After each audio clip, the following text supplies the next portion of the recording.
चोरांना पकडणारे पोलीस चोर निघाले तर ऐकून नवल वाटलं, पण जळगावच्या चोपडा शहरामध्ये चोऱ्या करणाऱ्या पोलीस उपनिरीक्षकाला बेड्या ठोकण्यात आल्यात। बस स्थानकात आपल्या टोळीसह पोलीस चोऱ्या करायचा। हे प्रकरण नेमकं काय बघूया।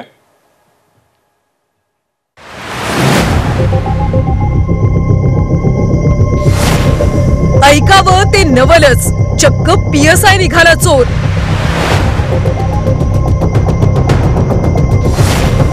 बस स्थानकात टोळीच्या माध्यमातून करायचा चोऱ्या।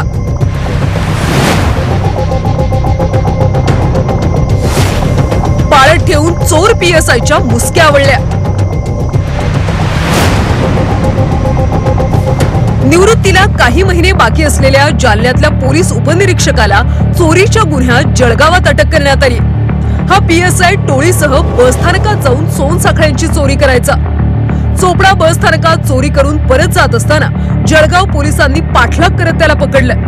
तपास केल्यानंतर सोनसाखळी चोराच्या टोळीचा म्होरक्या पीएसआय असल्याचं समोर आलं। जालना इथला उपनिरीक्षक प्रल्हाद मांटे याच्यासह 4 जणांना पोलिसांनी ताब्यात घेतलंय। आरोपींकडून एक कारसह रोख रक्कम जप्त केली। या प्रकरणी पीएसआय मांटेसह श्रीकांत बघे, अंबादास साळगावकर, रऊफ शेख यांना ताब्यात घेतलंय। यातल्या अंबादास साळगावकर या आरोपीवर तब्बल 27 गुन्हे दाखल आहेत। प्रल्हाद मांटे हा सदर बाजार पोलीस स्टेशन जालना जिल्हा या ठिकाणी ग्रेड पोलीस उपनिरीक्षक म्हणून काम आहे आणि त्याचा सुद्धा ह्या टोळीसोबत चोरी करण्यामध्ये सहभाग आहे असं निष्पन्न झाले।